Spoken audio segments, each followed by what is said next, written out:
The U.S. women's national team has just dropped their roster ahead of the World Cup. Sophie Lawson joins me for some immediate reaction. Sophie, let's start at the top of the roster.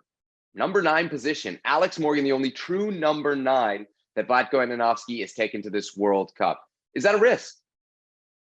Potentially. We know that there's so much attacking talent there, so that there is the room to move stuff around. But when you look at kind of Ashley Hatch in form, yeah, maybe a bit of a roll of the die there, yeah.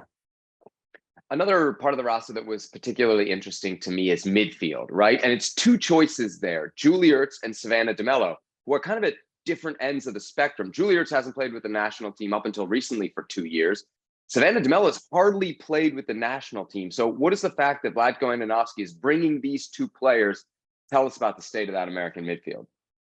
Well, I think we know how important Ertz is, and so for every match that she wasn't playing, every match she was out after the Olympics, it was this team needs Julie Ertz. There's a Julie Ertz shaped hole in this midfield. I think that was just, we were talking about it over and over and over again.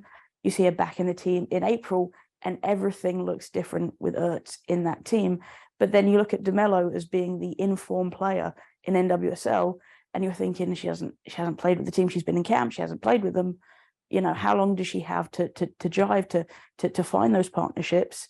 Should she maybe have played when she was called up? You know, and just how much is Vlatko willing to rotate during the World Cup? We actually going to see Demello play? I don't know. We're focused on the 23 that made it, but there's one player that didn't make it that I think fans will be very worried about. That's Becky Sauerbrunn not being there. What's the impact of her absence on the back line?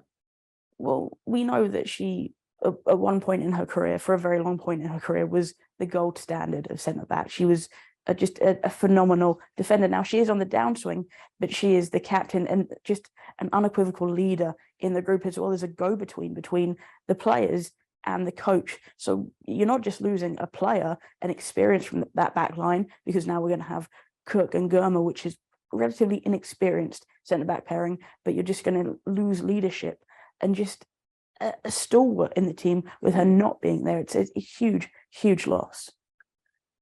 They do lose Becky Sauerbrunn, but there's plenty of experience on this team. Alex Morgan, it's her 4th World Cup. Kelly O'Hara, her 4th World Cup. Megan Rapinoe, her 4th World Cup. 37 years old, just about to turn 38. Obviously the star of the World Cup in France. What kind of role do you think she'll have this time around? Maybe a little more. I don't think we're necessarily going to see her play every minute. We know as well as other players, she has had some injury issues. She's been on managed minutes.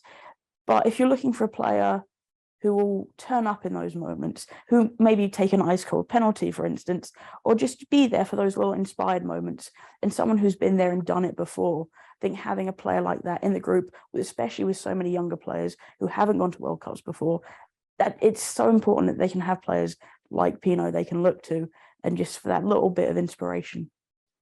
We can't do a proper World Cup roster segment without talking about some snubs. Who's the player that you felt had the best case to make it that didn't get the call? I think Davison, especially with Sauerbrunn out, there was room for her in the back line.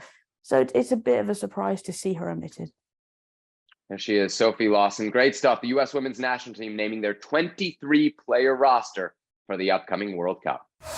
Well, thank you very much for watching ESPN on YouTube. For more sports highlights and analysis, be sure to download the ESPN app. And for live streaming, premium content, and let's not forget as well, ESPN FC 7 days a week. Subscribe to ESPN Plus.